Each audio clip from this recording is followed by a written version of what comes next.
There are still connect us to ourselves and each other. He's reveal who we are and show us the many wild colors of our truth. Welcome to Soul Wanderings, where spiritual awareness and foster connection, stories, and personal experiences. And now, KGRA Radio, I give you your Wanderings Radio. Here's...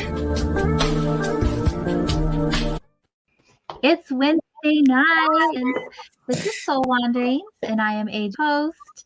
I am so excited for tonight, but tonight's a little bit different because I have a very special person that I know hanging out with us, and I'm really with all of you. If you are just joining, we are live on KGRADB.com, on KGRA Digital Broadcast and YouTube pages. Thanks tonight. This is going to be fun. He's spending time with a friend of mine, like I said, and she shares space with me at my shop by Spirit, my healing center, where I'm opportunity to be able to assist humans, but I don't do it alone. And she is one and beautifully heart-centered team. Her name is Tess Adderley. I'm so girl.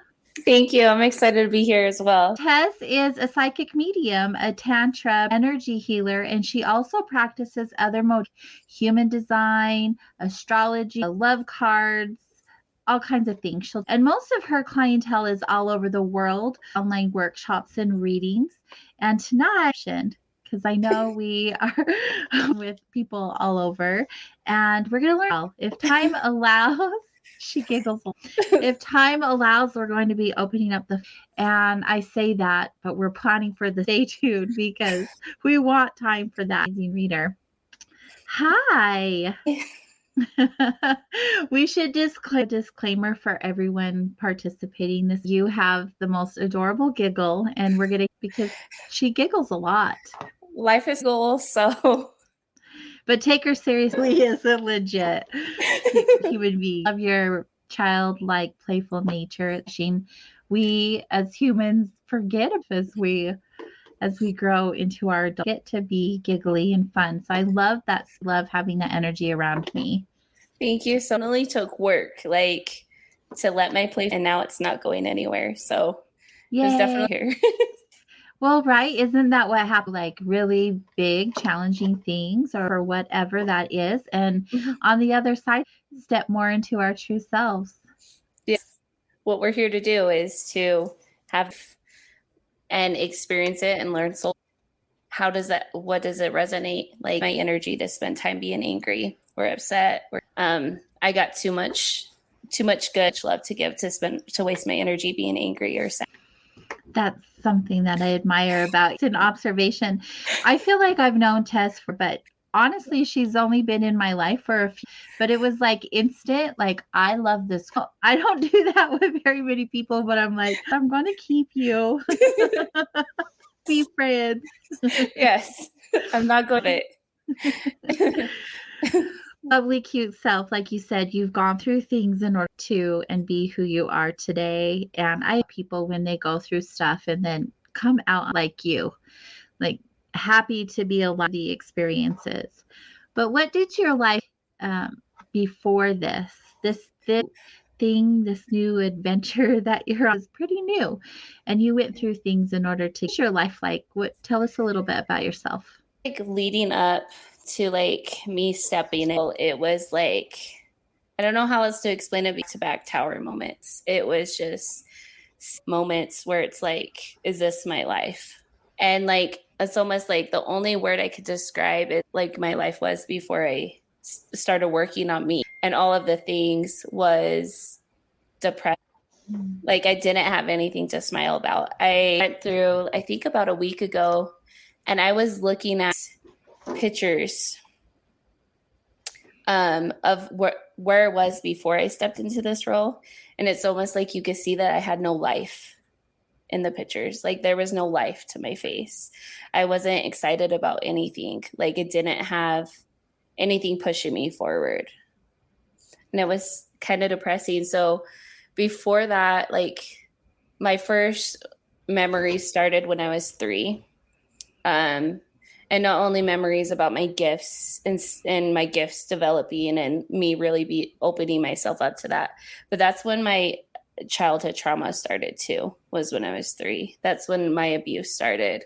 And so I was sexually, physically, and verbally abused from when I was 3 till I was 6.5. And then I went into foster care until I was about 12.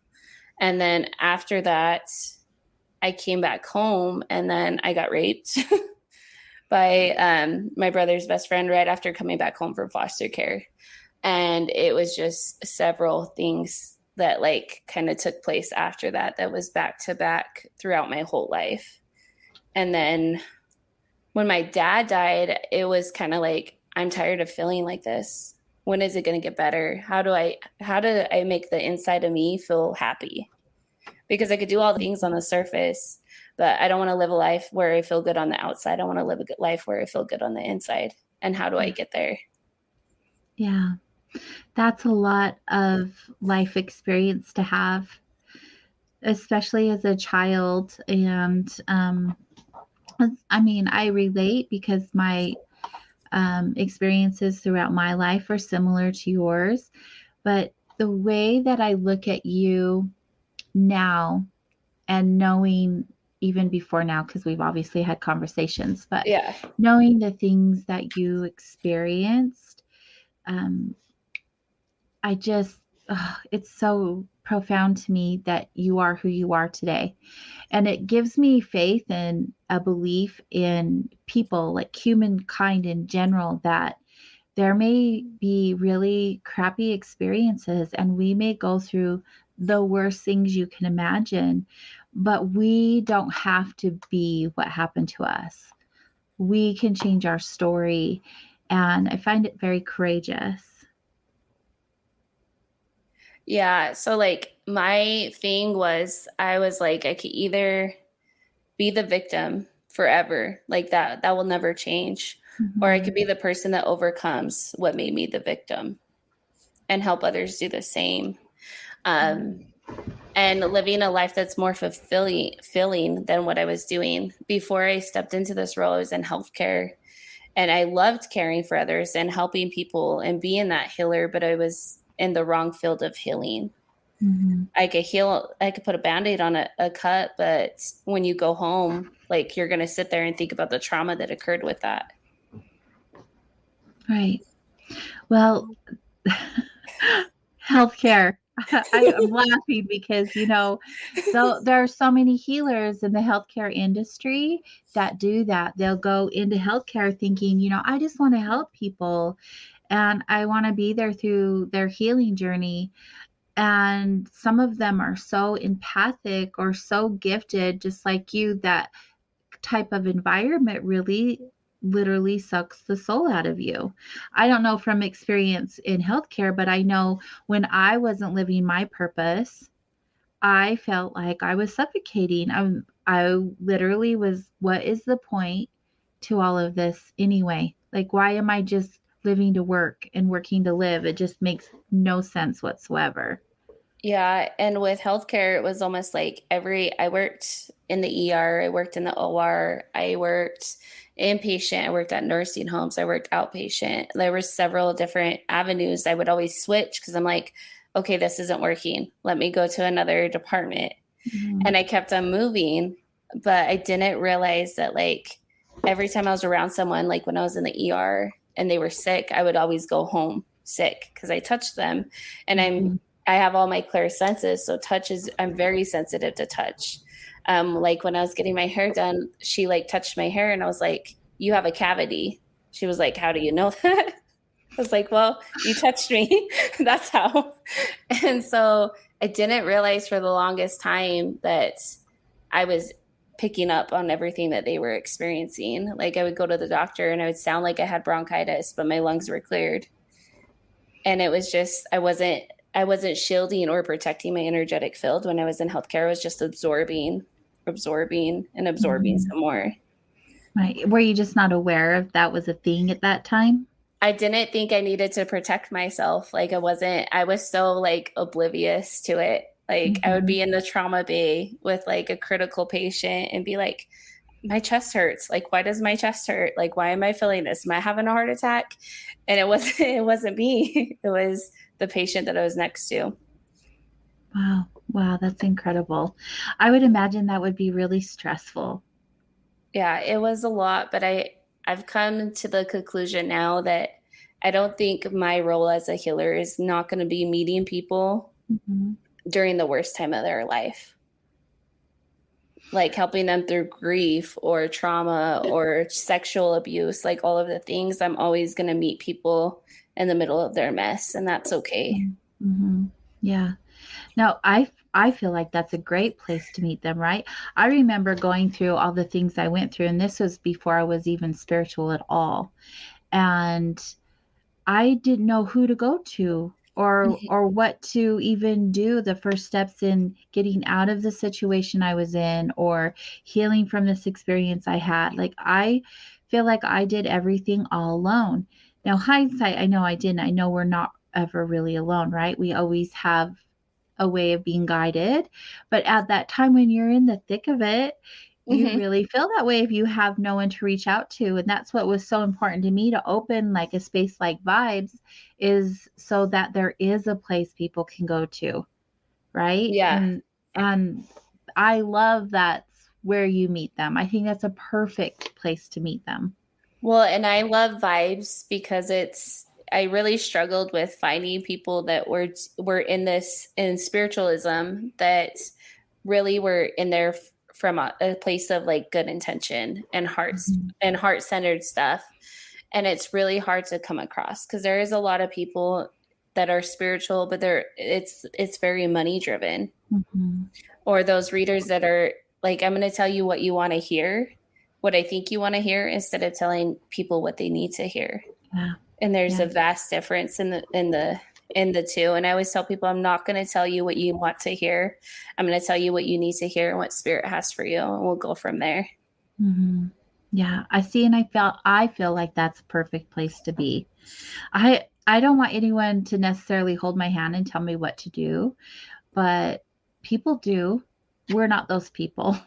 Yeah. Like, we want you, like, we don't heal you, you heal yourself. We show you how. We show you Yep. several ways, and you make the choice which way works for you. Yeah.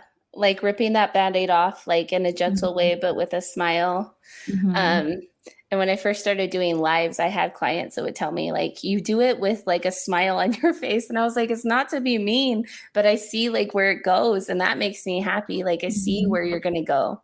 Yeah. And I know it Yeah. hurts right now, but your future is going to get so much brighter. Right. Well, you do giggle a lot, and I there's all different kinds of reasons why people do that, right? I remember sharing some really tough experiences, and I just started laughing, and any other person would be like, "Why are you laughing? That's horrible." But you do the same thing, I've noticed. Um, Not that it's funny by any means, but after you shared your experience, you giggled like, "Oh, and then I came home and this happened to me." Yeah. Well, and it's my reflection on it is because it was like at that time, it was just like, could anything else go wrong? Mhm, And then exactly. laughing, sitting back and being like, I get why I needed that experience. I get why that experience happened. Not that it was a fun Mhm, experience, but out of like my rape, I got my son. And he is the biggest blessing. And I don't know where I'd be without having him in my life. He is so smart and so intuitive as well. But it's like he was my blessing out of that. So it's mhm. like that hard thing we experienced or that trauma or that event, what was the catalyst for that? Where did it take us from there? Mhm. Yeah. Well, that's one way of looking at it. Not everyone looks at it that way. And that's what I adore about you. You are, it's not a level of optimism to me. It's more than that. It's bigger than that. It's bigger than a perspective. You have a way of looking at things so uniquely in the way that it's teaching you something rather than doing something to you. Yeah. And a great place to be. People take years, sometimes lifetimes, to be in that place. and here you are, and you're so young and still have so much life to you, and you're already there. It's so good. Yeah, it took a lot. So like, and when I reflect, like I went through so much, but 2019 was kind of like the worst year of all of my trauma. Like I don't think I had one happy memory from 2019. It was like I had so many things that happened. It was like, I was in a relationship and that ended. And then my grandpa died. And then my dad died. And then a cousin died. And then I was just like, what do I do? How do I go forward? So like reflecting just back on that year, I was like kind of just going through the motions and numbing everything out. I wasn't like in a place where I was experiencing life fully. And so now I'm at a different spot in my life where it's like, I'm going to experience everything, but I'm not going to attach to anything. I'm going to have the experience and feel that experience and absorb that experience, but I'm not going to be so attached that it breaks me. Oh, wow. That's really incredible. It just is to me. We see enough people where we know this isn't a common choice that's made. A lot of times my observation with our clients is that they suffer some more before they get to this point, because it really does take you something to bring you to your knees to want a change big enough as the one you've made. And it's like back-to-back things. My dad, he was like one of the big reasons why I went into healthcare in the first place. So when he had his first heart attack, I was about 18. And I remember sitting like on the hospital floor while he was in his first open heart surgery and listening to the doctors and not knowing what the doctors were meaning or what it meant, everything that they were explaining. And I was like, I never want to feel this helpless again. And then I went into healthcare and I started working with patients. And then it was like a 10-year journey of my dad and all his heart issues. And then in 2019, he went into liver failure as well. And so the doctor, I was at work, it was my fourth 12-hour shift out of 5. And the doctors called me and told me to go down to the hospital. And he was at another hospital than I worked at. And so I went down there and I walked in and the doctor from palliative care was there. And she's like, your dad is dying. And we can't tell you if it's going to be 3 weeks to 3 years. And she's like, all these decisions need to be made. Is he going to be a DNR? All of these things. And I remember looking at my dad and I was like, I'm not ready. I'm not ready for you to die. And his response to me was, I'm sorry, I'm leaving.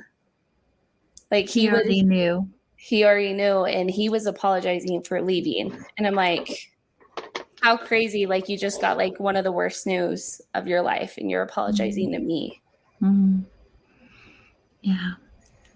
That's a big moment for you. Yeah. But 2019, you had these experiences happen to you. It was also the platform in which you decided to grow and not just grow and make it by, but you decided to do some major things and big changes in your life, which was take on your gifts and share them with the world. Yeah. How did you get from that place of such deep grief with all of the loss you experienced that year to the other side of that, saying, I have something to share with everyone? So my mentor, one of my mentors that I worked with on my psychic abilities and my mediumship abilities, I messaged her for the first time that summer. So my dad died June 27th, 2019. My grandpa is already gone. He died in January. And I messaged her and I was like, well, maybe she's going to tell me something. Maybe she's going to tell me my dad's going to live for 3 years. So I messaged her about 2 months before my dad passed and she had a nice waiting list. And she messaged me that Sunday and was like, I have an opening on Saturday. Do you want to come in? And I was like, yeah, put me in. Like, I'll figure it out. Like, I had other things going on that day, but I was like, I'm going to come in.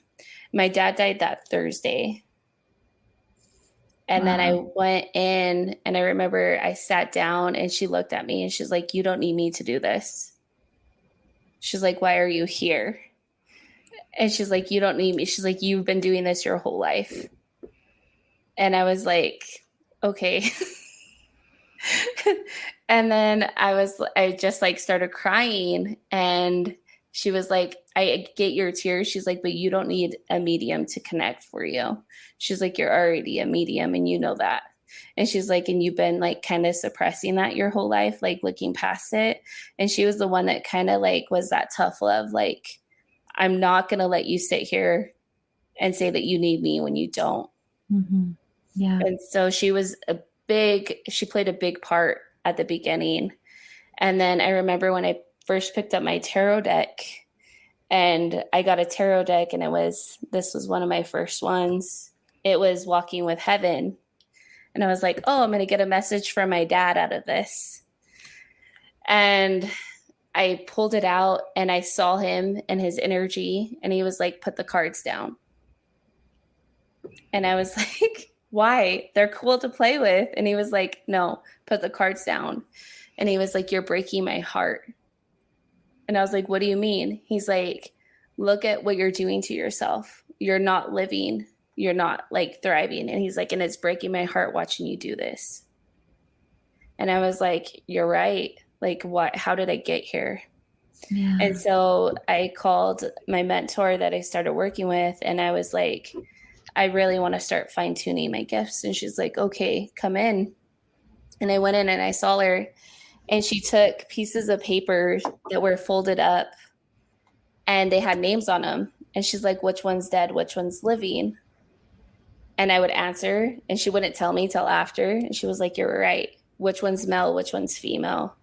And she worked my psychic muscles. And she's like, okay, when are you coming back in to see me?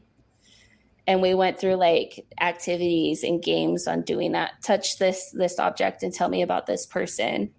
And tell me everything I need to know about them. Or read this name and tell me what's going on with them. Tap into them psychically. And I was like, okay. And it was really scary because I'm like, you're a really known reader. Like, I don't want to read for you and mess it up. And she was like, no, we're not doing that. She's like, tell me what I need to know and what I need to hear. And I almost didn't want to say it. And she's like, no. She's like, what are you not telling me? Interesting.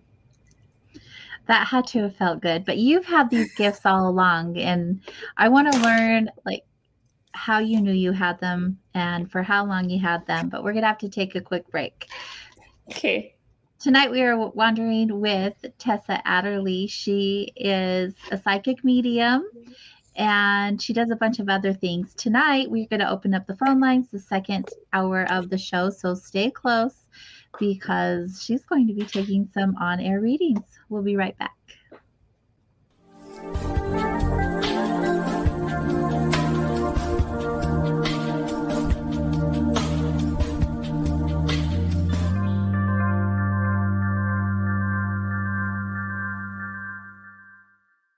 Hey members, the new KGRA-DB app is now available on iOS and Android devices. Gain on-demand access to any KGRA-DB programming. Download any show directly to your mobile device to listen or watch on the go. Go to the App Store and search KGRA-DB.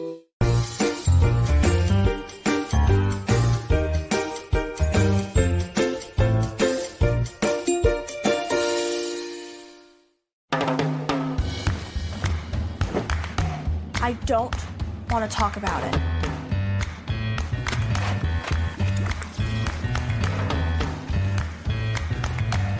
I don't want to talk about it.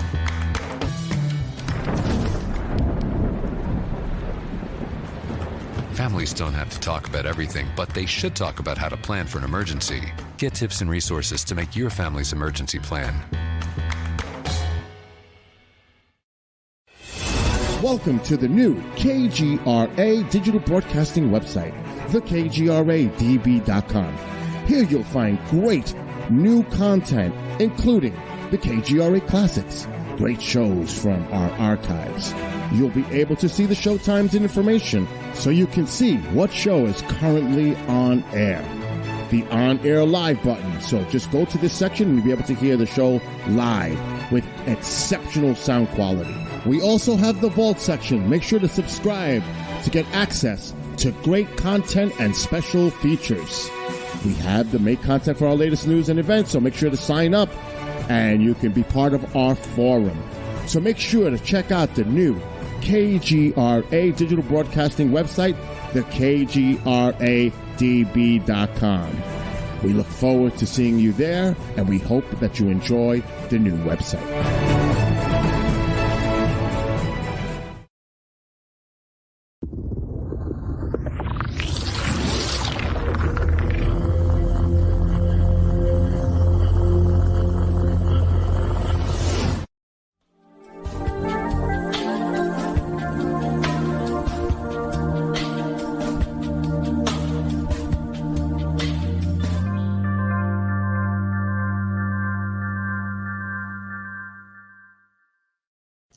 Hello, welcome back.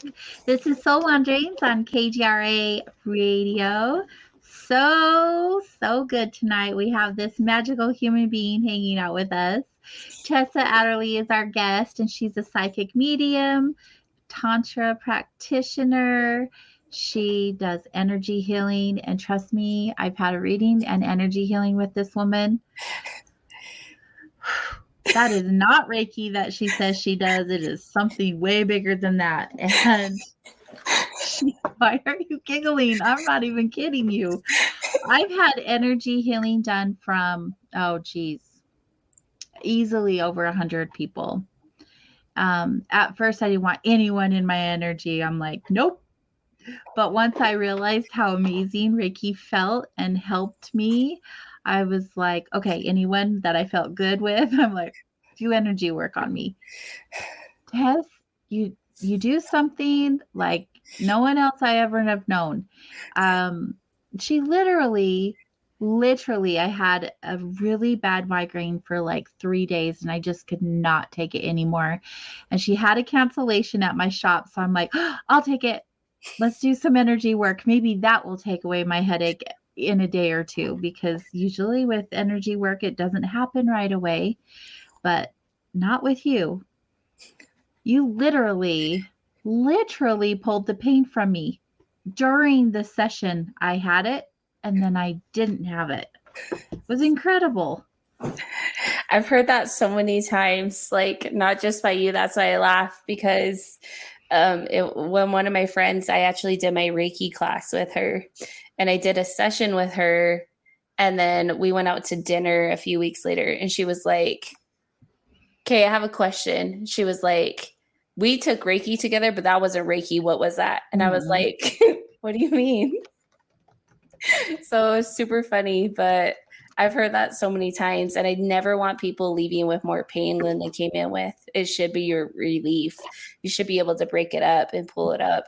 And I think part of it is because of my work in healthcare, like working with your body, but also like telling your body it's okay to release it and replacing it with something positive. And one thing that I've noticed since I started doing Reiki is I will be doing Reiki or doing a session on people, and I'll start seeing Egyptian light language across the wall. And so I work with that too. And that's not a modality I've ever found that anybody else does. So I'll start seeing Egyptian language all over, and I'll start working that into the body and helping it release. So I do feel like it just comes from another lifetime of when I was a healer, not just this lifetime. It's incredible. And I don't like to, I like to hype people up, don't get me wrong, but I don't like it to do it so much where it gets to their head. But I just want to like tell everyone, you've got to go get energy work done with Tess.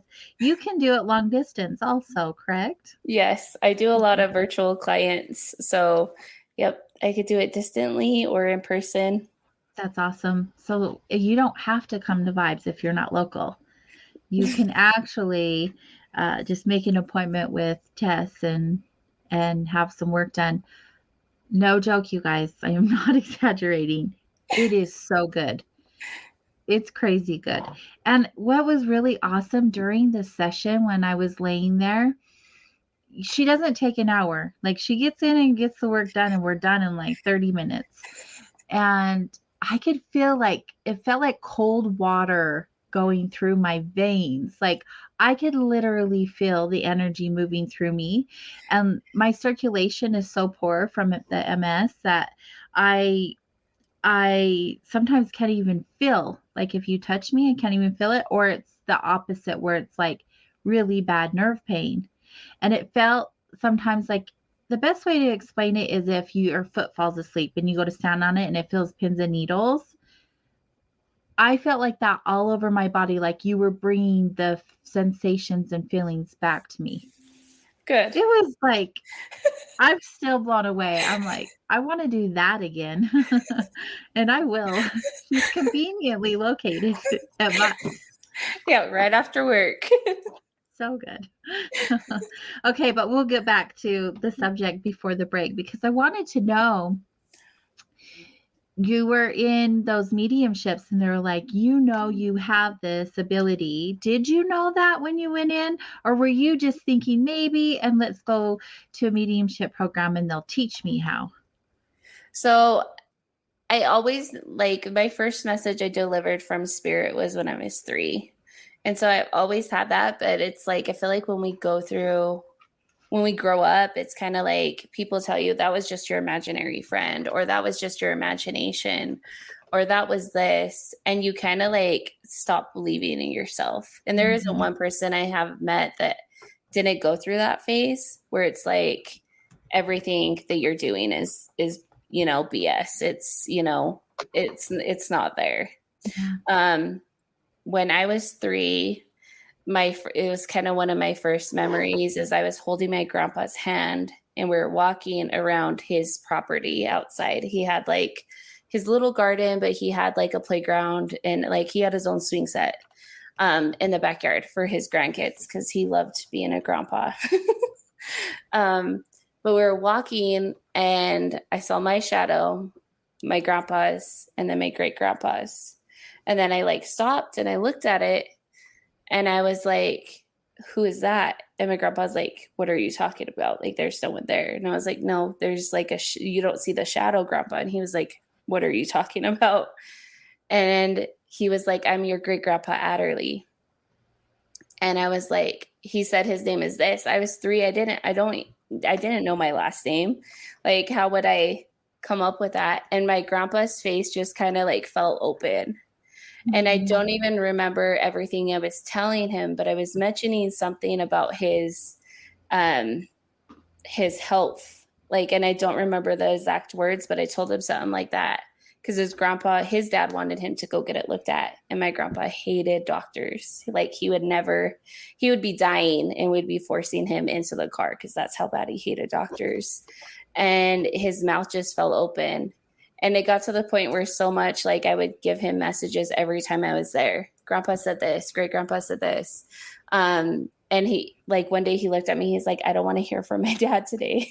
And it was almost like, I don't want to get lectured. Not that I don't want to hear from him, but I don't want to get lectured by my dad. Enough with the messages. Yeah. Like I'm done. And then my dad, I was outside and I was playing, I think it was like on a blanket and I had some toys. My dad came up to me. He was like, who are you talking to? And I was like, Grandpa. And I did the same thing with my dad. And my dad was kind of like silent. He was just like, that was weird. And like would walk away. Like he was really good at like, we're not going to speak about the awkwardness. Yeah. Like, I see you, but I don't see you. Like, I'm going to look past it and we're going to go get ice cream or get a candy bar. Did you have any experiences when you were a teenager? Because, it's such an awkward time for all of us. And to have that on top of it. Yes. So I had a lot of weird experiences when I was a teenager. Like it was right after I got back from foster care and it was right before I got raped. And there was one night where I was laying in my bed and someone grabbed my leg and I was like, what was that? And then I could hear like someone talking in my ear and I was like, what is going on? Like, Wow. who's talking? And then I saw this image, and it was an older woman, and I'll never forget. And it was like we were outside, and she kept on showing me this image of smelling this rose, of being outside in a garden and smelling this rose. And that was my mother's mom that died before I was born. And I never got to meet her either. But she came with like a message, and she was like, I know your mom is the way she is, and part of that's my fault. And I'm sorry for like the way your mom is treating you and the things that happened within your guys' relationship. But part of that's my fault on how I was with her. Wow. I know how important and how big it can be when you receive messages from your loved ones who've crossed. You gave me that opportunity. My first reading with you, I was bawling. I went home and was just in shock all night, because I've had several readings, right? Just like the energy work, I have the opportunity to be around so many people, and they all are great, and they all share different gifts with me, and it's awesome. With you were so descriptive of who they were, like even their mannerisms and the way they smell, and sharing messages that no one else would have known, because they weren't known things. And even when I interviewed you to work at Vibes, you shared something that no one would have known. And I was, what is happening here? This is like crazy. Get out of my head. And I believe in the ability, but sometimes I feel like people are kind of fishing for information. You didn't even know me, and you were giving like deep details of my heart, like that I hadn't like given to anyone else, right? You were just digging right in there. You're cute. You're making me laugh. Good. It was just really, it was really amazing, and really meant a lot to me, especially to receive all of those messages, because, the questions I have in my head for my loved ones who have crossed, that just stay in my head and my heart. Like, I wish I could have asked them this, or I wonder if this, like, they came through in those messages when I had a reading with you. And it was just affirmation that the veil is so thin, and that you are literally there having a conversation with them, because there'd be no other way you would know these things. Yes. It's such a beautiful ability that you have. That's one of my like favorite things. And at times it's like, oh, I just delivered like a really like hard message, and not like in a bad way. It's never in a bad way, but like I've delivered messages from people who were abused, right? And then the person that abused them came through and was like, I'm so sorry I put you here. I'm so sorry this happened, if that makes sense. And sometimes it's like, whoa, did that really just happen? Did they get closure finally? Are they able to see like past all of that? And it was a virtual client I did a few months back. And she, like the person in spirit stepped forward, and he was like, look, I know this is going to be hard, but I did this. And I even asked her before, I was like, do you want to hear from this person? And she was like, yeah, I feel like I need that closure. And then I was like, okay, here we go. And she was just like, I have felt so much better after like hearing what he had to say about my abuse, that like I feel like I can move forward with my relationships. Wow. Yeah. The fact that you're changing people's path is just really incredible. It really is. Some of us, that's all we need, is just a little bit of closure, or just that one answer that we just have been wondering all along that we never got the chance to ask. And it's so big, it can literally change our lives. Yeah. And does. It has.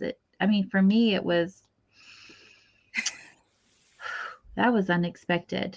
And it shifted some energy in my experience, for sure. Good. I'm glad. Yeah. I'm glad I got to deliver that message. Thank you. All of them. They were so good. So yes. good. Just a heads up, you guys, we will be opening the phone lines in the second hour. So that's in about 20 minutes or so. You'll want to call 855-472-5483. It's 85 KGRA Live. If you're watching live here on video, you can see the number up on the screen. So if you're just listening, hop over there so you can catch it.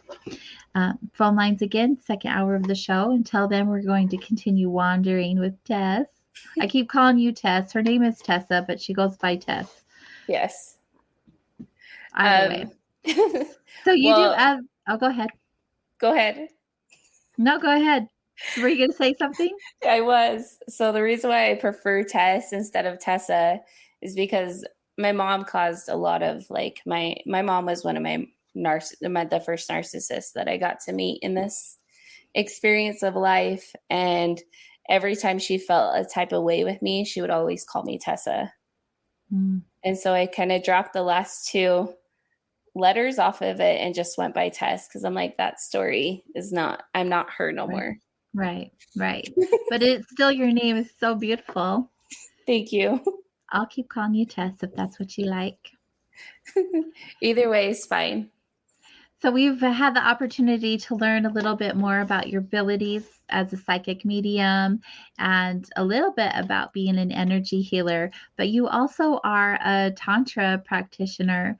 Yes. I love this topic. Me too. How did you end up doing that? And tell us a little bit about it. So with Tantra, I did my Reiki Masters. And when I was doing my Reiki attunement for my Masters, because I was already like, I'm going to do the Karuna Reiki. That's going to be like the next step after this. And one of my guides, that's a guide from one of my past lives, was like, no, you're not meant to do that. You need to find a tantric course. And I was like, okay. And I was like, why? And they're like, this is going to help you overcome your fears around intimacy and really take you to that next step. And so then I started looking and I got into it. And it's like taking your fears around intimacy and sex and relationships and, you know, those fears of like being abandoned or allowing yourself to be vulnerable. And it's doing integration into those feelings. So like you're healing it as you're doing it, if that makes sense. And you do it with breath work in such a beautiful way. The breath work practice for me, when I was doing one around my childhood trauma, I was processing childhood trauma. I had memories that surfaced about abuse that I didn't even remember by doing the tantric breath work and working through that. And so I was like, wow, like after that, I was like, no, like it's okay to be seen and it's okay to like be open and allow those experiences to happen. And it's okay to like say, hey, I have needs that need to be met and I'm not wrong for feeling this way. Right. We get it so confused very, very easily. Yes. And I know quite a bit about the topic, but it's really big around a lot of the women that I have been able to connect with, where they've had any sort of trauma or abuse when they were younger. Obviously, in most cases, it's by men who have done that. And so their ability to be in a space with another man that's so vulnerable is a really big deal. And it's working hard with these energies and this type of magic, because it really is, can shift that place of the trauma into something that would be quite opposite, like the healing. It's actually very healing. And, you know, as a human being, we all have desires and we all have needs. And regardless of our past situation, that's like our God-given right to have that type of pleasure in our life and have it in a positive way and not have it attached to anything that was.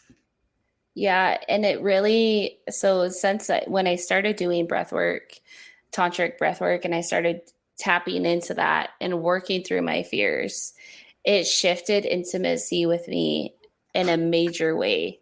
Like it wasn't enjoyable till that point in my life where I was like, whoa, like what just happened? Like, how did I go from like hating this area of relationships and life to absolutely loving it? And we did it with breath work. And I was like blown away, like me changing the way I'm breathing could help me experience that in just a profound way. Right. That's also the beauty of breath work. It doesn't have to be in this category. Yeah. Breath work can help you heal on many levels and in many aspects. Mm-hmm. It's powerful stuff. Yes. You also dabble around in astrology and human design and a few other things. So tell us a little bit about the other modalities that you play around with. So with astrology and human design, and I do cards of destiny and love cards. And what I found is you could take your astrology placement and it's going to paint part of a picture of who you are. But if you add your human design and you add your cards of destiny to all of that, it kind of paints the bigger picture. And it's not just one thing. So it's like, I've had astrology readings before where it's like, okay, I don't feel like I got what I was seeking out of that. Like, I don't feel like it went where I wanted it to go. I wanted to learn more about me and not like my life lessons. So one thing I found with astrology, like my favorite thing to look at when I look at a people's astrology readings is their Chiron placement.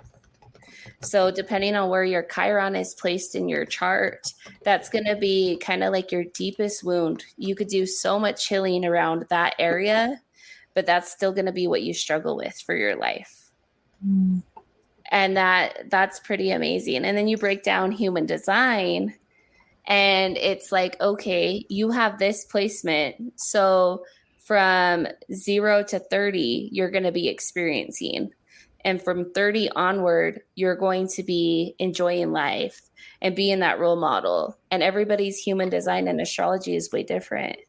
So it paints like you have like an aspect in it in astrology, but then you have this bigger aspect in human design. And then with the cards of destiny, that's one thing. Like I've always told, oh, you love with your heart on your sleeve. And when I looked at my cards of destiny, I'm the King of Hearts. And so I'm always going to try and embody that unconditional love with everybody that I meet. They're so detailed.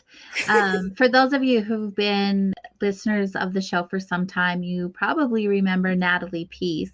Natalie Peace has spent, she's been on the show a couple of handfuls of times. She has. It's really cool.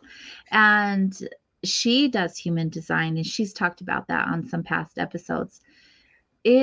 It's crazy how accurate it is. If any of you want to know like in detail more about yourself and why you do the things you do, get one of these, what are they, readings, consultations? I'm not sure what you call them, Tess. What do you call them? I just call it, I don't even think I have a word for it, but I just like, it's kind of like where we sit down and we go over it, and human design calls you out really, really hard. It's like, you do this every time this happens. And it's like, wait, I actually do. I don't know if I like that. Yeah, it's a mirror, right? Yeah. Right? So you get all of this information about yourself and you're like, whoa, that's why I do this. Oh, yes, I do that, but that doesn't look good. I'm going to work on that. Yeah. Just it's really accurate. Well, and I feel like it brings so much awareness. So what I've noticed with me is I absorb. So that's in my human design is I'm going to absorb everybody's stuff around me.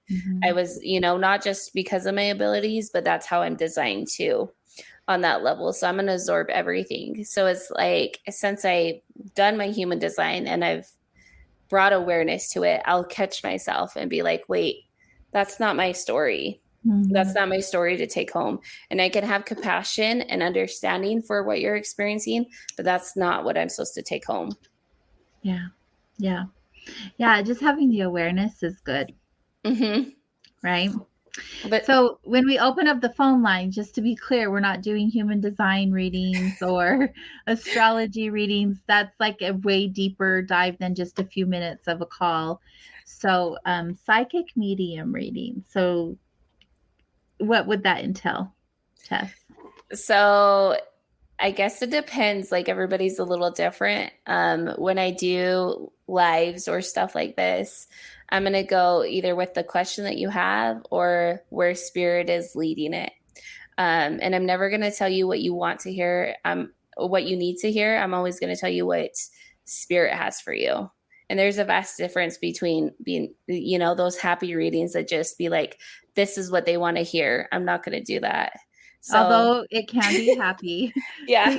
You're not going to deliver a bunch of like doom and gloom. Yeah, no, there's always a positive, and I never look at anything negative. Even when I'm doing healing, I never look at where the trauma came from. I have like a no blame policy. So we're going to acknowledge whether it came from dad or mom, and then we're going to heal it and go forward.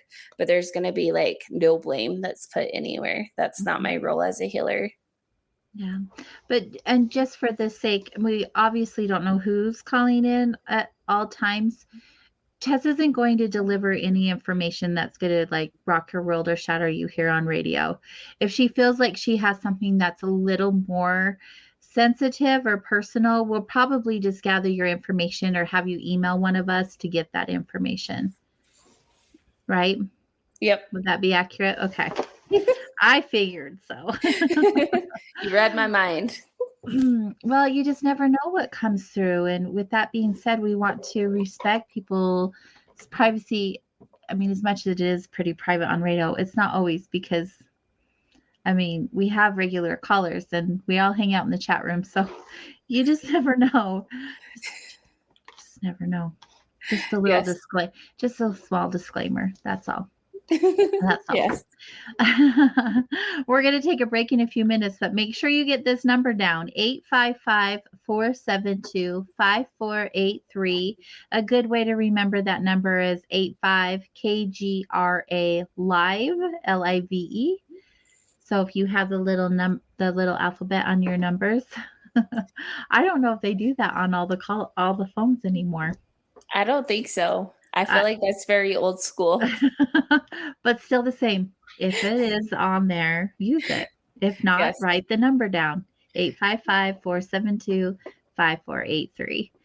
We love callers. We have such an amazing group of people. I want to shout out to our listeners.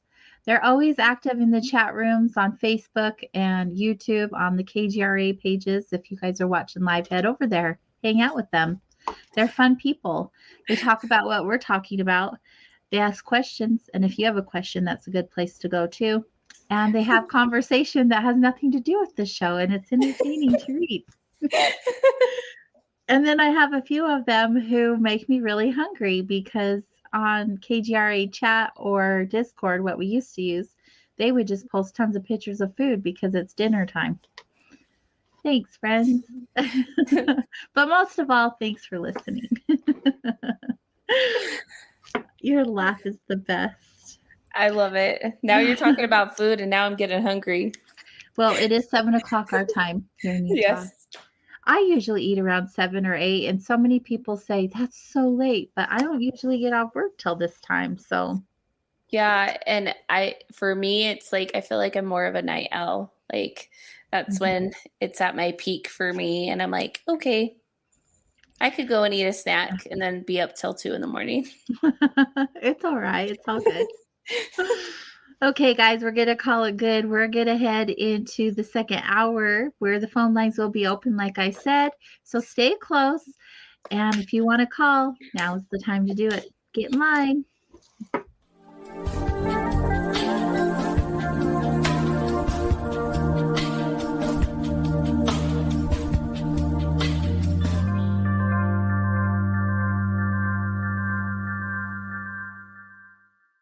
Hey members, the new KGRA-DB app is now available on iOS and Android devices. Gain on-demand access to any KGRA-DB programming. Download any show. directly to your mobile device to listen or watch on the go. Go to the App Store and search KGRA-DB.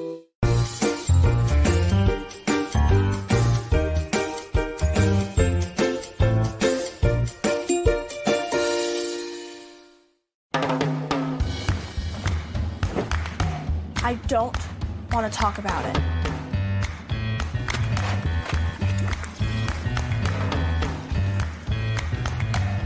I don't want to talk about it.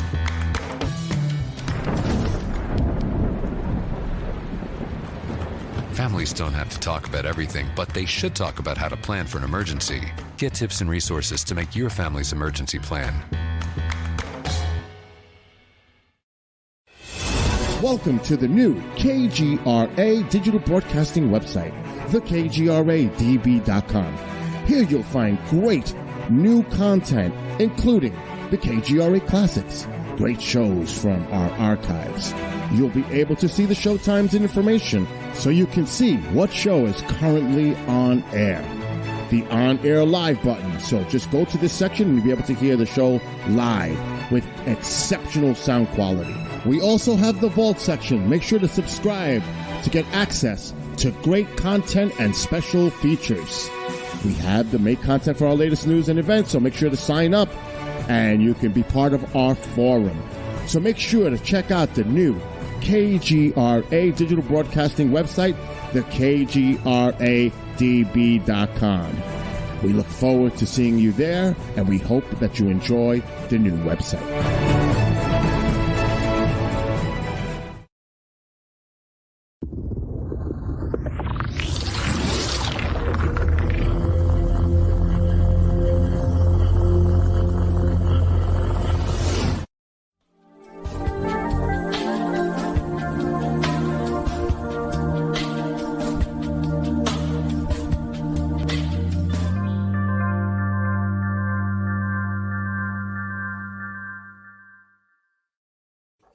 Hello, Wanderers. Welcome back. You are listening to Soul Wanderings, heard on KGRA Digital Broadcasting, Salt Lake City, Utah, and Hudson Valley, New York. And if you haven't checked out the new website, I highly recommend you do that now, like right now. KGRADB.com is where you'll want to go for all of these great shows, mine and a whole bunch of others. You'll also see extras behind the scenes if you join the members area. There's different audio archives, video archives, different presentations, paranormal investigations, conferences, all kinds of stuff. And you can get that all in your members area. And if you want to check that out, you can use my promo code SOUL21, which is SOUL21, and you'll receive 30% off for the annual membership. And that's the best option for your investment. But if you want to check it out for 1 month, there's an option to do that too. The promo code would be WANDER, WANDER. And that way you can receive a discount, but get way more than your investment by joining the members area. However, you are joining us. YouTube, Facebook, KGRA. We're just happy to have you here. Tonight we are hanging out with Tess Adderley, and she is a psychic medium and an energy healer. She is a Tantra practitioner and uses a bunch of modalities to assist you in your healing journey. And she hangs out at Vibes. I'm so lucky to have her in my healing center. She is helping all kinds of people, and it's beautiful to witness. And extra bonus, she's here with us tonight. Welcome back, Tess. Thanks. I love being at Vibes. It's one of my favorite places to be at. So that makes me happy. I'm delighted that you enjoy being there, because we definitely enjoy having you. Thank you. And it's one of the only places I feel like in Utah that really has like heart-centered staff that is only in there, that they really want to help people, and it's not driven by financial gain, and that's really rare. Thank you. Well, the purpose of opening the shop was to have one-stop area where you could get your spiritual tools, but also get the help you needed. And I didn't want anyone's emotions or hopes to get messed with, right? Because this isn't always easy. And I feel like the centers I've been to, and there's no judgment because we're all on our paths right where we're meant to be. Please, there's no judgment. Just through my experiences and observations, I wasn't finding what I needed in order to have that little boost to help me on my path. And I want that for people, and I want a safe place for people. And I knew I couldn't do it alone. And here we are. And I'm so blessed to have this beautiful tribe where we're able to help so many people. It's just so beautiful. And the gratitude I have for it. And the process that you get in there, like, I don't just let anyone in. I am picky.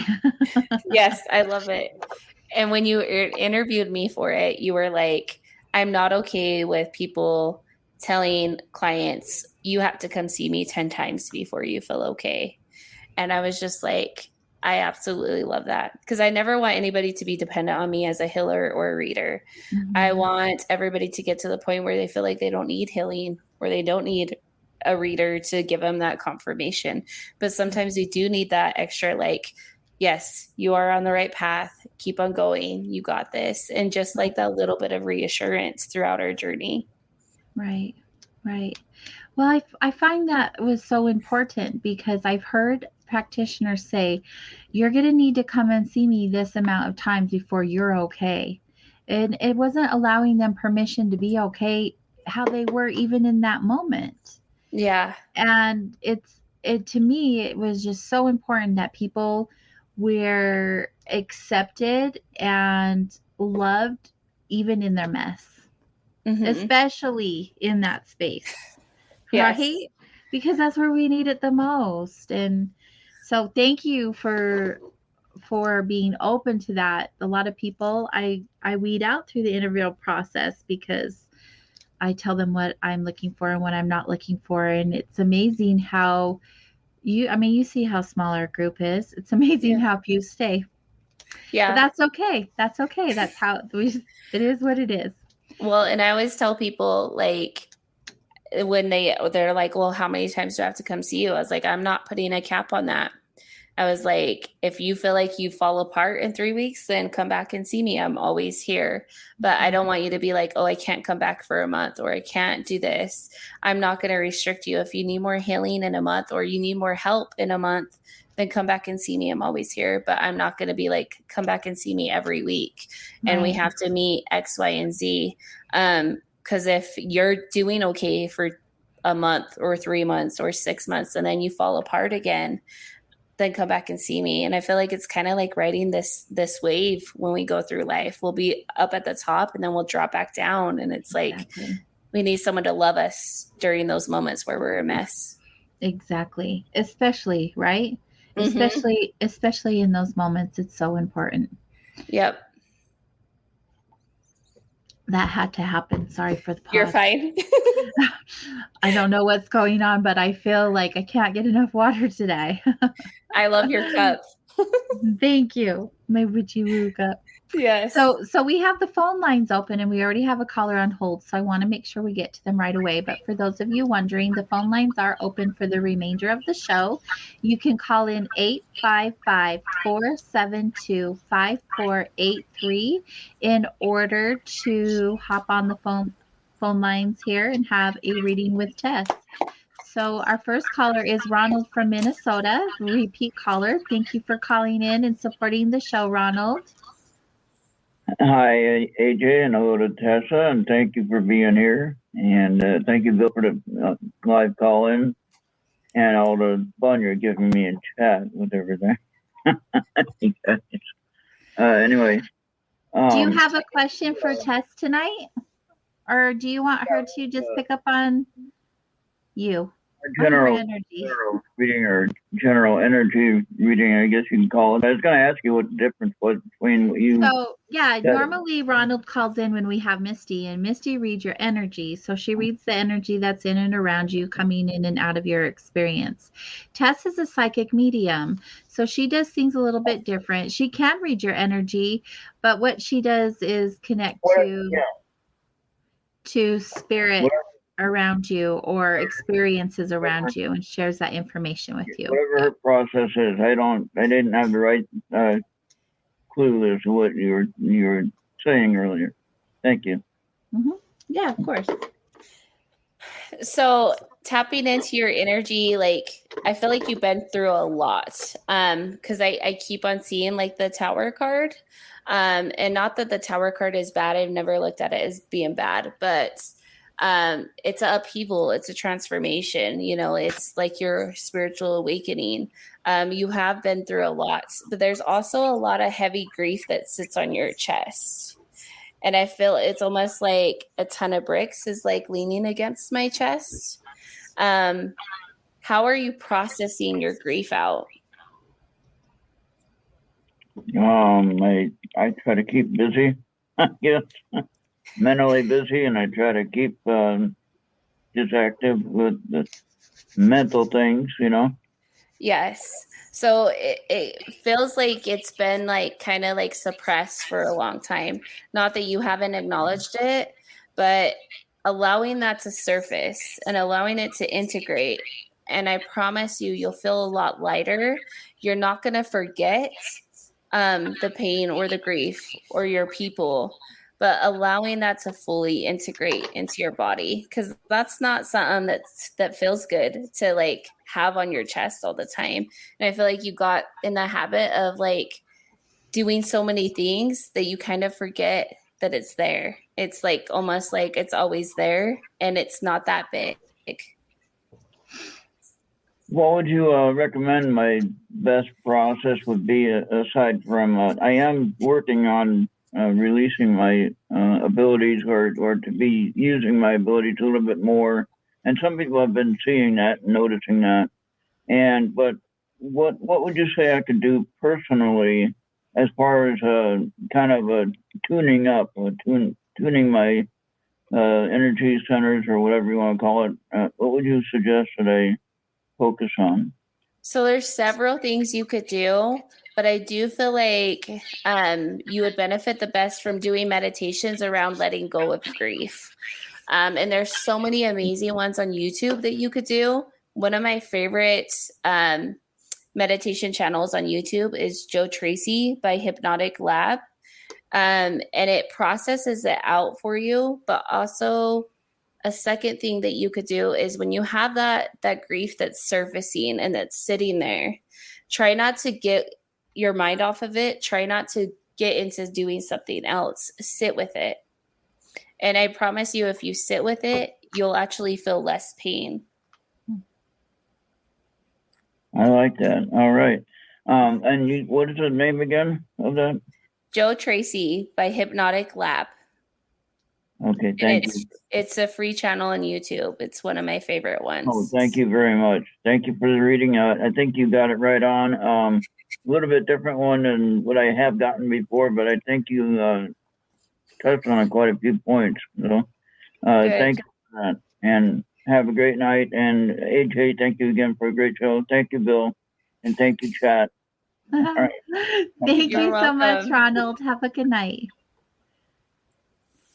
So when you connect to someone, what is that experience like? How do you do that?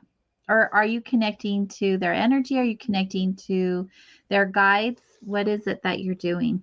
So I really leave it. I don't do it always the same way for everybody. I really leave it open to how my guides direct it.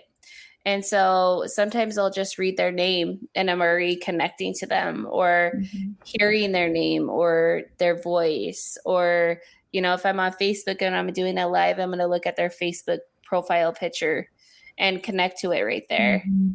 So it happens several ways, but my guides are really amazing at being because I worked with tarot cards so much at the beginning, they're like, here's this card. And I was like, okay, I know what you're experiencing. Wow. And not always do I get tarot cards. Sometimes I'll see different images and different things, or hear a movie scene, or see a scene, or see someone that I know, like my great grandpa. He's one of my guides, that first spirit I ever delivered messages from. And he was in the military. So when I read for people that have loved ones in spirit that are in the military, he'll show me a picture of himself in his uniform. And so it's really just based on what my guides feel like I need to read. So they show you the way that you'll be able to interpret it and understand it. Yeah. Beautiful. Beautiful. We have another caller on the line. Let's bring in Eric from Boston. Hi, Eric. Thanks for calling into the show. Hello. You're welcome. Do you have a question? Yes, I can hear you. I guess the first thing that comes to mind is if you could figure out, was I abused? Why was my childhood so awful? I think I showed all the signs of having been traumatized, but I don't really know what happened. So I don't feel like you're meant to know what happened. And I don't mean like forever. I don't feel like that's something I will say on air, the image that I've seen. But I do see an image of you getting abused as a child. And I do feel like you kind of like when we're younger and we go through these traumatic events, we kind of push it to the back of our mind because it's so painful to experience. But I do see that image of you getting abused. And I do feel like you've kind of questioned it. Like you have that inner knowing that those things happened, but you're like, I don't remember. I think I could convince you that you could tell me, because I'm not looking to accuse anyone or anything like that. I just want to know. And I'm willing, I always, don't be nice. I like facing things hard on, but was it an adult? Yes. Okay. So I will never sugarcoat it, and I will never tell you anything you want to hear, right? I'm always going to tell you what you need to hear, but I could tell you this, but how are you going to heal it going forward after I tell you this? That's the bigger picture I want to get to. I do core trauma healing. So this is something I do with a lot of people that have been sexually abused, physically abused, mentally abused, all of those things when they were little. And we pull up that core memory. So I get to experience it while you're experiencing it with you. And then we heal it and we move forward. So I do feel like you could benefit from a session like that. But it was by adults. But my only question is, if I tell you, how are you going to heal it after we get off? What are you going to do to address that and go forward? Okay. I think I've healed myself quite a bit. In fact, especially over the last few years, I've become a different person, a whole new relationship with both my parents and with everyone, life is pretty good, but I really would like to know what happened and why I had to go through all that. So I don't feel like if you would have gone through it like me, I went through a extensive amount of abuse, and it wasn't just in one form. If I didn't go through those experiences, I wouldn't be here. I wouldn't be able to help other people heal. I do feel like there's a bigger picture that you haven't found yet. And I do feel like it has to do with men and trauma. And there isn't a lot of men healers out there that really work with a lot of like childhood trauma and experiences like that. And I do feel like that's something you need to look into. And I do feel like that's your why for why you have experienced it. Not that it's fun experiencing that or it's a good experience, but I do feel like that's a big thing to look into for you. But the abuse that I see that you had experienced was very sexual. It was sexual abuse and sexual trauma. And you kind of suppress that and push that to the back of your mind. Right. Yeah. Does that resonate with you, Eric? Oh, it does, AJ. Yeah. It helps. Yeah. Big hugs to you. I haven't known the right questions to ask. And I think it's great that what she describes, helping with why I'm asking those questions, she's the right person, And one thing that strikes me, though, is that it's so recent, 2019, that she had so much trouble that I'm surprised. You know, like for me, I'm looking at 10 years ago were pretty bad.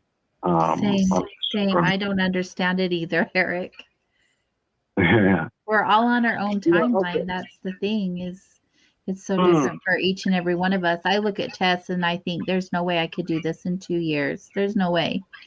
But we don't know until we know. And obviously you're working towards that. Your 10 years may be someone else's 2 years, and that's okay. There's no judgment. There's no timeline that's perfect for every single person. It's so individualized.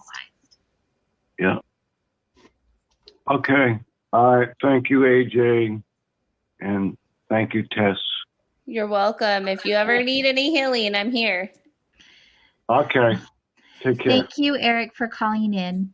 Good night, dear. I don't know how you do it. I don't know how you do it. It's hard. It's hard. I just want to give Eric a big old squeeze right now. Consider yourself super hugged. We could give you virtual hugs, and I'm sending you lots of love and healing. You know, that's the thing, though. I mean, not that I want to turn the show depressing, because I don't look at it as a depressing thing anymore. I look at it the same way you do, right? We go through what we go through so we can be who we're meant to be. And it makes no sense. It's not logical in any way. It just is what it is.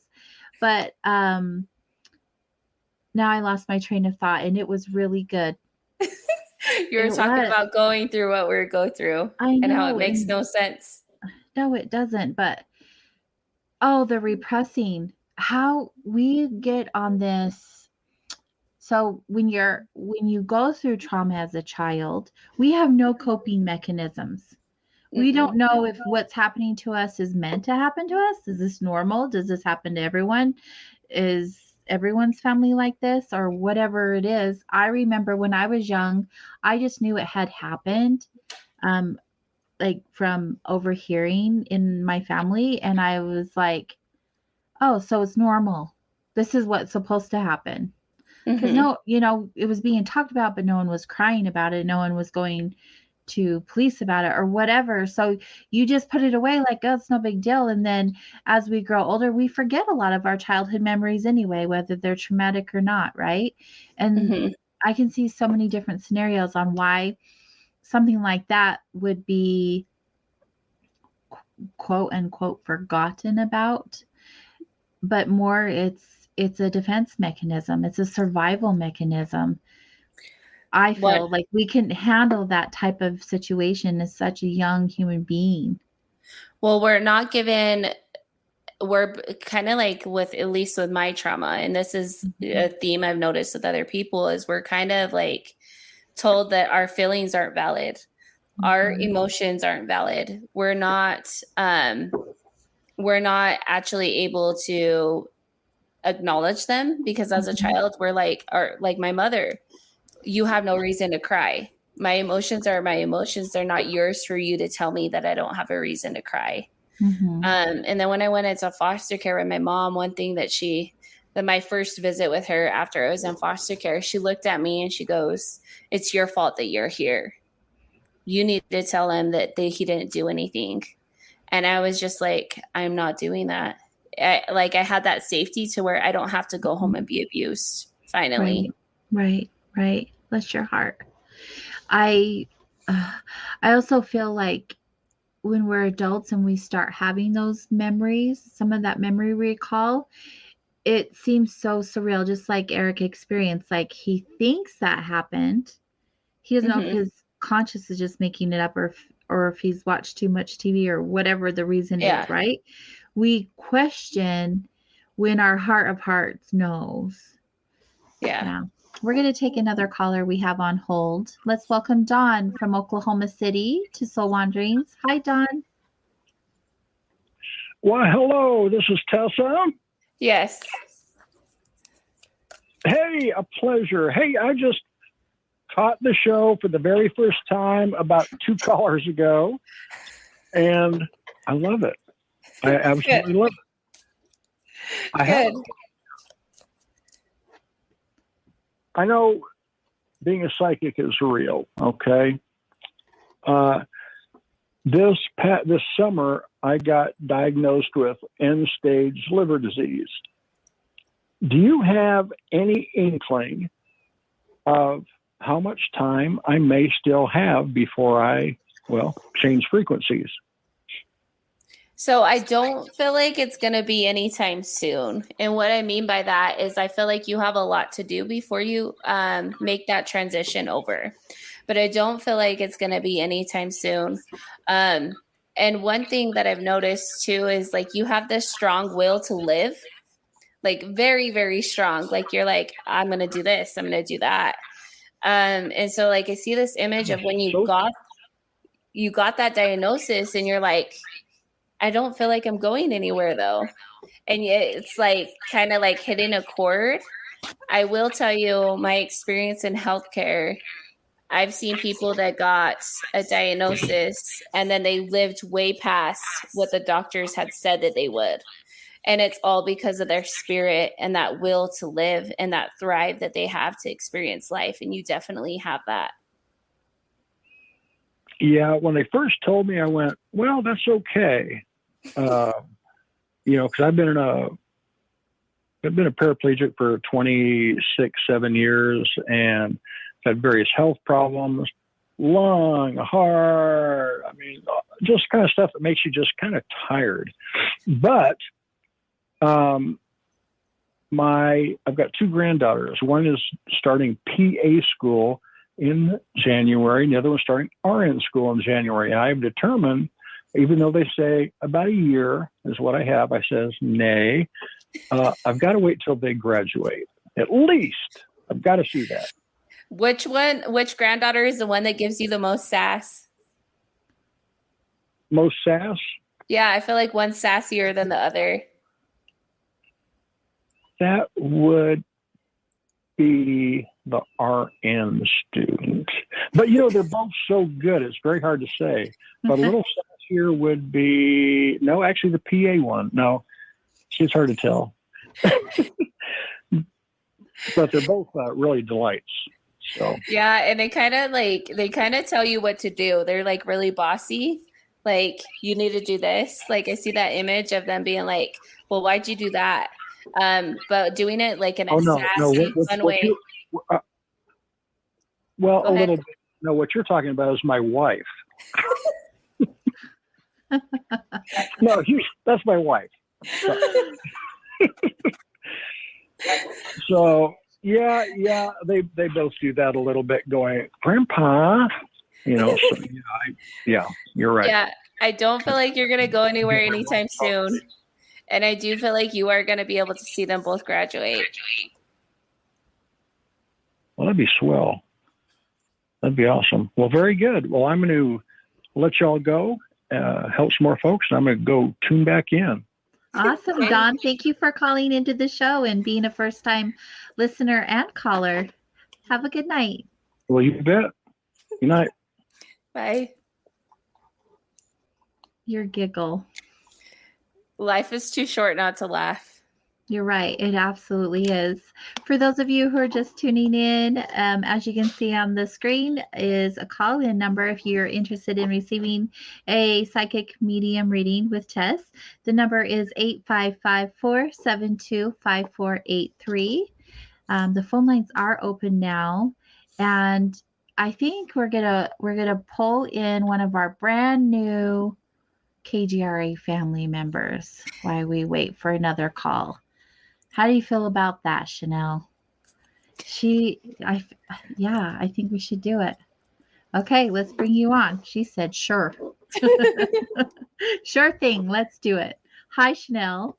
Hi, how's it going? Thanks for having me. We're so excited for you to be with us. Chanel is one of the new producers here on KGRA. I don't know who, I'm assuming you'll be doing my show, but I'm not sure.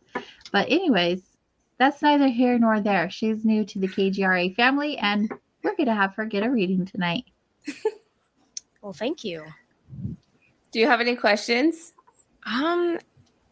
So many, honestly. I've been listening to the show since that's my job, and It's been amazing. You both are so amazing. I guess, just a general reading, whatever you're really picking up, whatever comes through. So, what's going on with your anxiety? Oh, man. Right on the dot. Because I feel like you kind of like, it's like, oh, I'm not doing this. I'm not doing that. I'm not clicking this button here. And it's like your mind is racing so fast. Well, along with your anxiety. I hope it's not all the coffee I've had today, but no, mental health is huge for me. It's definitely something that I've tried to recognize more and take better care of recently in my own life and in friends as well. But anxiety is definitely one of my a big part of my life that I need to work on right now. Where I think I definitely worry a lot about my surroundings and how I appear towards others. I tiptoe. I walk on eggshells a lot as far as what I say. I never want to say the wrong thing, and I think part of that comes from just my childhood and home life, as far as not wanting to upset anybody or having to. So you're go ahead. Nope, that's pretty much it. I'll let you. So your throat chakra is like really like closed off, and I've seen that with people not being able to express their truth from childhood, from about certain things. But it's like really, really heavy. It almost feels like a brick is sitting on my throat when I tap into your energy, along with your chest, and with your anxiety. Your anxiety is surfacing, but you kind of like tune it out and shut it out, and you need to sit with it. Where does that core anxiety stem from? Where did it originate from? And so when I do core trauma sessions, I'm going to pull out the original memory that triggered us to have anxiety and stuff like that. But sit with it. Don't suppress it. And this is what I did too, is when we're going through pain or we're experiencing it, we like kind of suppress it and numb it out. And like grief, like, okay, I'm not going to cry today. I'm going to push it off till tomorrow. But then you actually end up crying more tears, or you experience more anxiety because we're not sitting with it and integrating that into our being. With anxiety, though, that's listen to your higher self. And what I mean by that is your higher self is like, hey, I'm not okay with what the mind is telling you are, or what the mind is doing to you. And I call it the matrix mind for a reason, because we get sucked in to this mind. Like, we'll have one thought. By the end of that thought, we feel like a piece of crap. And it's like, how did I get here? From a thought that was like about a shoelace. And then I get to the end of that thought process, and it's like, I feel like crap. Like, where did this come from? Yeah, that is so true. Definitely something I need to work on. I know since I'm a local in the area, I will definitely have to swing by the shop and pay you ladies a visit. But one thing, we would love that. She's with us on Fridays. Yes. Awesome. And one thing you can also do too is be like, okay, I'm recognizing that this is anxiety. I'm recognizing that I don't know where it stems from right now, but it no longer serves me, and send it off on its way, and see if just that little bit of mindfulness around it helps. And then when you're in, I'm going to show everybody that's on here that's watching. So, because I feel like anybody else that experiences anxiety can do this. When you're having those moments where you're having like anxiety attack or you're overthinking a lot, take a second, take your hands, and just start feeling your hands from the inside out. And I know that sounds so weird, right? But you notice the energy that starts to build underneath them. And you'll notice that you're not overthinking when you're doing that. You didn't start thinking again until I said something. And that's because that's anchoring your spirit back into your body again. And it takes 2 seconds. That's amazing. Yeah, I just tried that with you, and that felt amazing. Thank you so much. You're welcome. Well, Awesome. Thank you for Chanel for being such a great sport. Yeah, thank you for having me. I'll let you ladies get back to it. Thanks. Have a good one. She's going to be awesome to have around here at KGRA. So good. Good. All right, we're going to move right into our next caller, okay? Let's welcome Bobby from Louisiana. Hi, Bobby. Hello, AJ and Tess. Just let me put all this down first. Hey, I was wondering if I'd be able to do a reading tonight. How please, Tess? Do you have a question? Well, I just was here for a reading. I'm not sure if I have any questions. What's happening in your love life right now? My love life. I probably never met a beautiful lady. I had chances before, but they all got taken away. I was wondering, maybe there might be somebody I might fall in love again, but this time I'll be able to keep her. I'm sorry, part of that cut out. I didn't hear you too clearly. Okay, as I'm saying, will I be able to find love again, but this time keep it that way? Like keeping a relationship? Yes.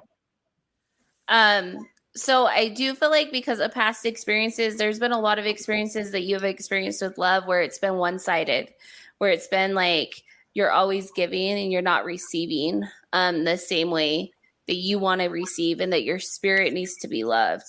But you also need to recognize too that that's not going to keep on repeating itself unless you allow it to. And what I mean by that is you can have a relationship that's steady and positive and loving and embodies that unconditional love and doesn't cause any turmoil, right? But your mind has to believe it's possible. And right now, I feel like you've gone through so much with love that your mind doesn't believe you're worthy of it.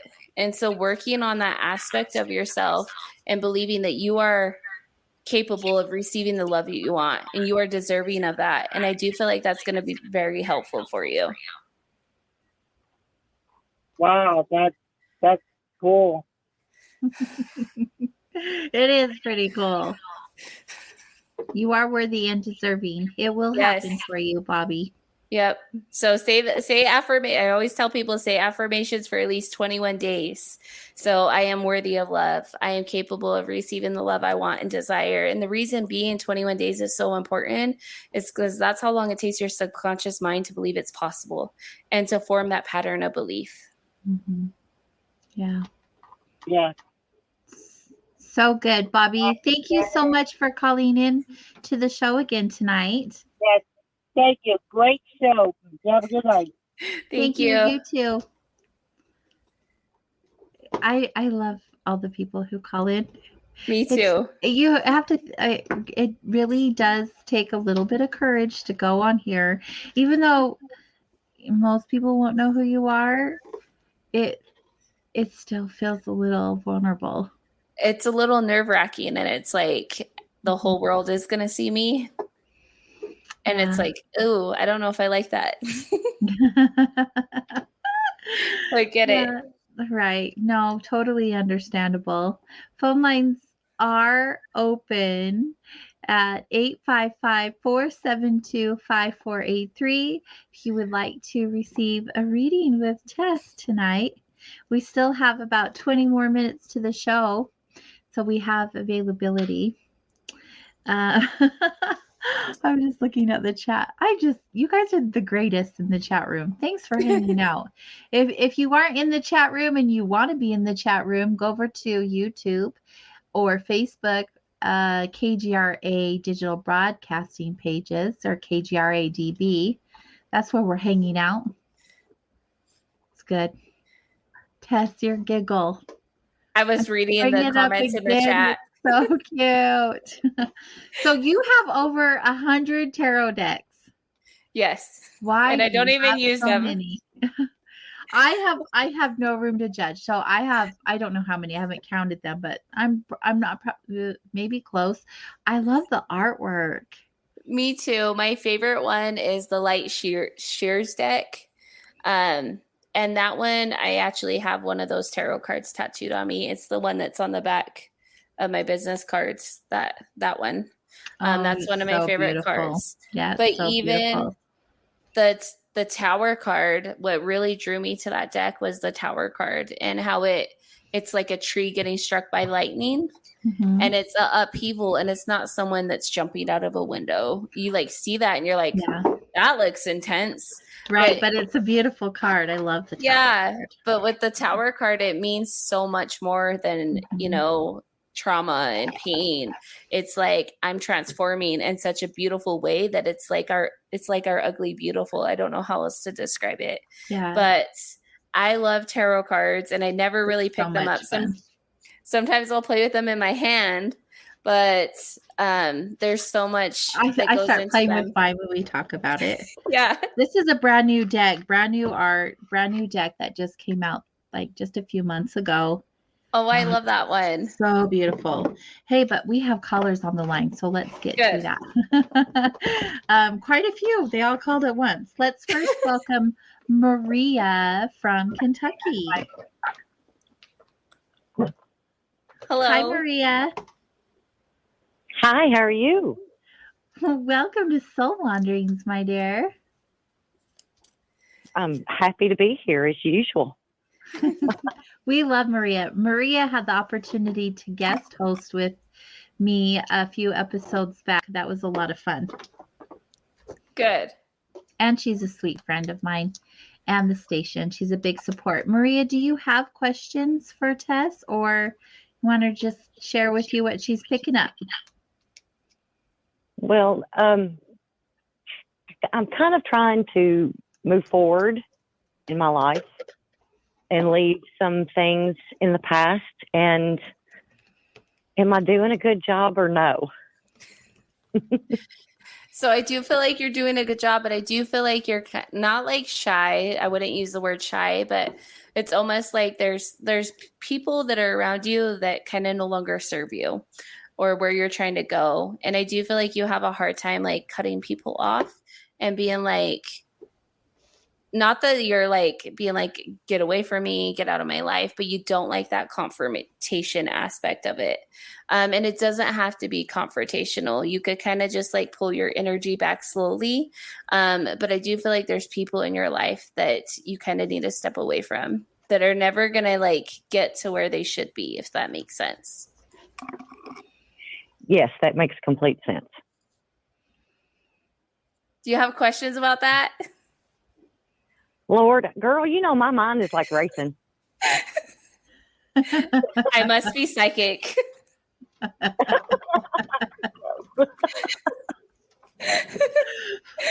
I guess I just have a hard time figuring out who I need to cut out and who I don't, because I've tried to isolate myself the best I can.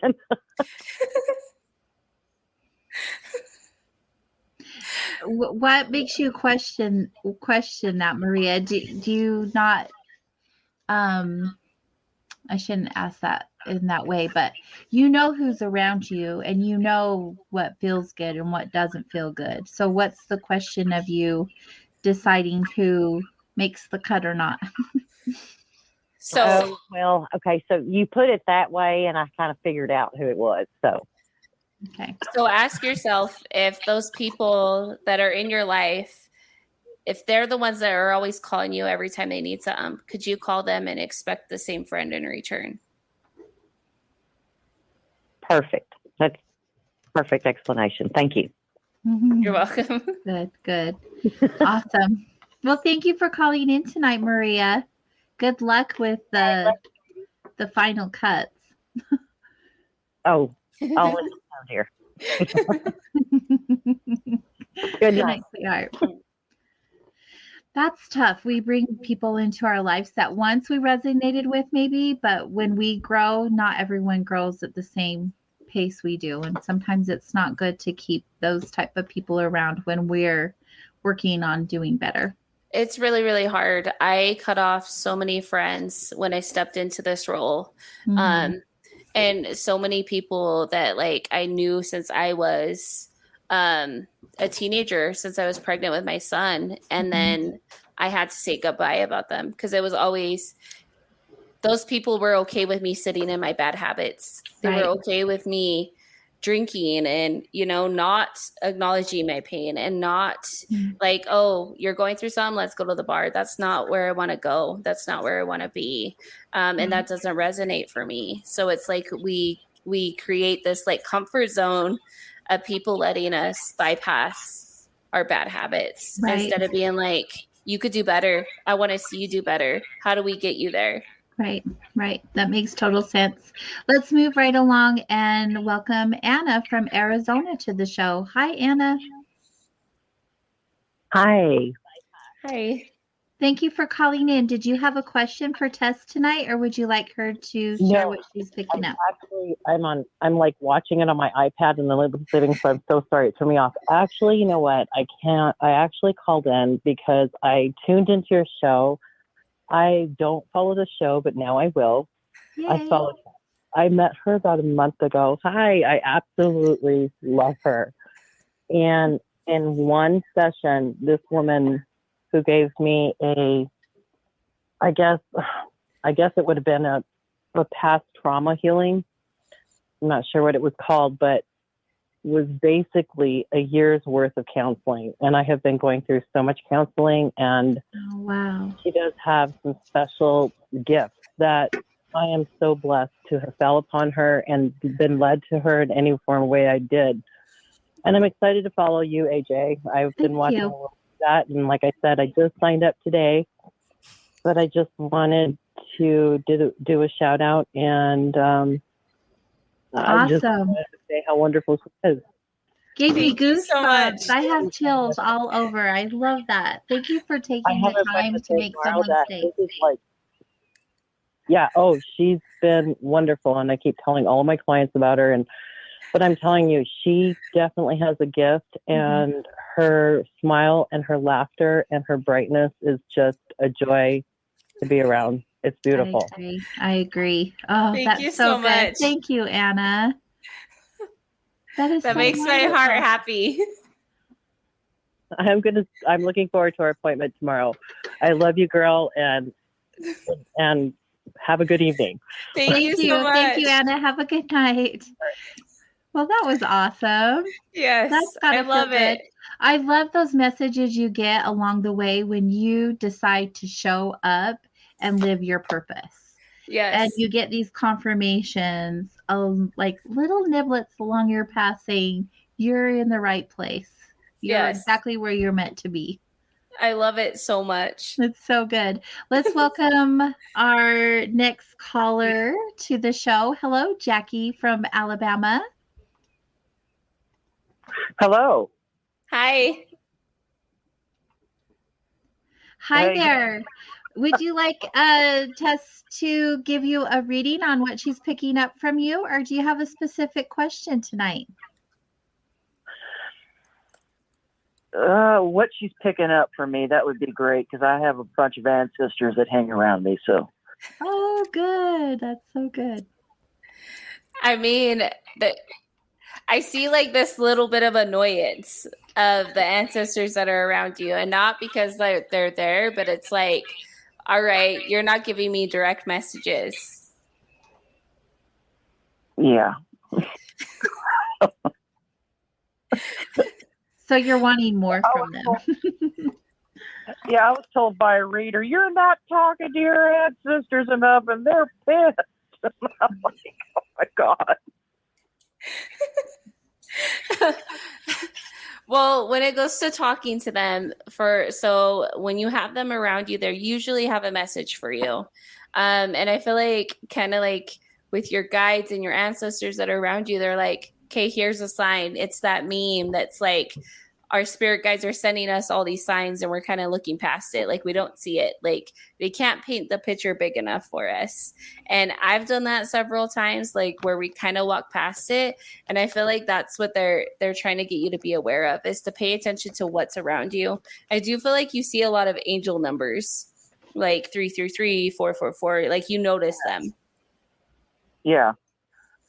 And I've had incidences because I'm an older college student, and before Halloween, I had my iPad on during class, and when you pause, because I paused a lecture so we can look at a slide. Now it shouldn't unpause because I didn't touch it. Well, it unpaused and scared the dickens out of the student. That was a young lady sitting next to me. And I said, it's my ancestors messing with me. And I paused it back and backed it, and it did it twice. And she was just, bless her, she was knocking on wood, and she just backed up against the wall. And I told her it was okay. It was okay. But I've had little incidences like that. I've been in the bathroom. I know this sounds heebie-jeebie to people, but it's not. I've been in the bathroom at school, and the faucet will turn on. I'm like, hey, now, stop. But I don't know how to really... I know how to talk to them, but the connection is not clear. So I feel like you need to pay attention of what your emotions are what emotions are happening when you're doing that, and what your mind's doing to you. Because the image I keep on getting from your ancestors and your guides is in those moments where you're questioning if you're doing the right thing or you're having a hard day. They're like, here we are. Here's your reminder to keep on going. And it's usually when you're like, man, today was really rough, or this happened today, or vice versa. And they're like, you're not getting it. And I feel like you do have several ancestors, like our guides are really funny, but you do have several ancestors that like try and get you to laugh a little bit. And they keep on showing me an image of you kind of being really wound up tight. And you'll acknowledge it, but you have like this dry humor. And this dryness to it, like, oh, that's that, but you're not really chuckling. And they're like, when are you going to laugh uncontrollably? How do we get you there?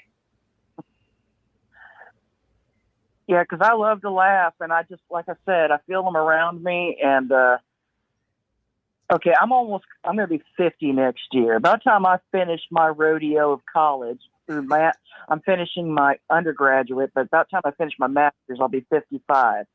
So my brain is just solid on books, and I've had to remind myself, oh my God, they're talking to me. I got to talk back to them, because I do have some mediumship qualities to myself. I mean, so when you have those moments where you don't really have to talk to them, but just acknowledge them, be like, hey, I recognize that you're there. But I also see, as you're talking, I see a 6'2" human design, and because I dabble in this, I'll see it when I look at people or when I read people. And the 6'2" is really amazing, because that means when you step into your role from 50 and on, you're like that old, not that you're old, I'm not calling you old, but you're like that, the only way I could describe it is that grandmother tree from Pocahontas that has all that wisdom, that has seen everything, that's experienced so much, and you're able to give those to other people. So I do feel like even though you're turning 50 and you're doing this, you're going to step into that role model role. You are answering questions before I can even ask them, because my biggest concern was, how do I keep pushing forward? So what I'm hearing you saying is, let my ancestors keep pushing me forward and keep open, right? Yes. Okay. That is so You got awesome. this. I just got done reading a very hellacious chapter, and I thank you so much. You're so welcome. Thanks for calling into the show, Jackie. We appreciate it. Oh, and thank you. Have a good night. You too. Tess. I did a vote in the chat room. Who wants Tess back? And they all said yes, every single one of them. So guess what? You have to come back. I can't wait to come back. It's a yes. It's a yes for everyone. It's like those voting shows. Is it a yes for you? It's a yes for me. This is so awesome. All right. So the show, 2 hours, always goes by so quick. We'll definitely have you back. For those of you who are just tuning in and this is your first night, Soul Wanderings is heard every Wednesday night from 8 to 10 p.m. Eastern on kgradb.com. Of course, we're on Facebook and YouTube, and you can learn more about me and my show by visiting soulwanderings.com. You can also email me there. I just have to share that I am taking the month of December off, which is not something that I've ever done in the 5 years of Soul Wanderings. So we'll resume the show the beginning of January-ish, and we'll bring Tess back then. Good, I can't wait. We also have Misty Rose Merck joining us next week. She is used to be on the show once a month doing energy readings, and we haven't had her for the last couple of months, but she will be back next week, and that will be my final show for the year. But Tess, until you come back and spend time with us, how can people get in touch with you if they were interested in a reading or energy healing from anywhere? You guys don't have to be here locally in Utah. Yeah, I do a lot of virtual clients. So don't let that hold you back. Anna, the one that called in, she's actually a virtual client. So it can happen anywhere. So don't let distance stand in your way of healing. But all my hashtags on all my social media channels are the same, and it's at Psychic Medium Tess, and that's TikTok, Instagram, and Facebook. Awesome. Just like that. Yes. And all in my link, my website link. I was going to say, make sure you give them. your, okay, yeah. If you go to the website, share that one more time. It's on the screen. So I know, but not everyone's watching. So That's true. If you'll share it. So psychicmediumtest.asme, .as, and then .me, and then a hyphen. A / So yeah, she's psychicmediumtest.as.me. Yeah, you said it perfectly. You must do this a lot. Occasionally. Just weekly. I would do it every day if I could.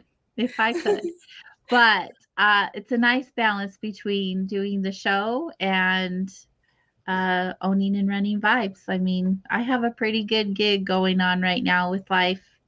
I've been very blessed, and what I get to do brings me and connects me to people like you and our listeners and everyone here on KGRA. I just love it. It's Me so too. good. Before I close, though, I did give you all my website, soulwanderings.com. There's a little section at the bottom. You're welcome to send me emails or even just email me directly at connect@soulwanderings.com. If you have a story, a journey story, or a gift or ability or an experience that you feel would be fun or meaningful or inspirational to share with us, please. Anything anomalous, anything spiritual, near-death experiences, all kinds of stuff. We talk about everything on Soul Wanderings. It's a show about being human and sharing our experiences with each other so we can help each other in all the ways. Tess, it's been awesome having you. Thank you for having me. It was such a fun night. Do you want to pull one card for a general read for the crowd and we'll close the show?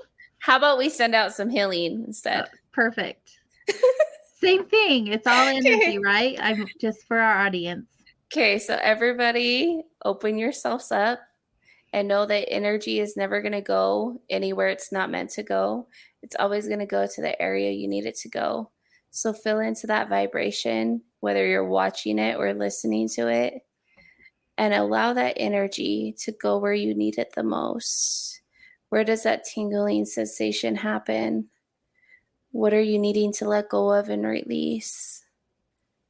Any expectations that no longer serve you, any people, places, or things that no longer serve you. And allow that to completely flow and give you the courage to finish out the week. How does that feel? Take a deep breath. Yeah. So good. Thank you for leaving that with us tonight. Yes, I love it. And to all of you, thank you for spending your evening with us. It really has been a beautiful wandering tonight, if I do say so myself. It's because of all of you and our guests and our team. And we'll do it again next week. We'll see you then.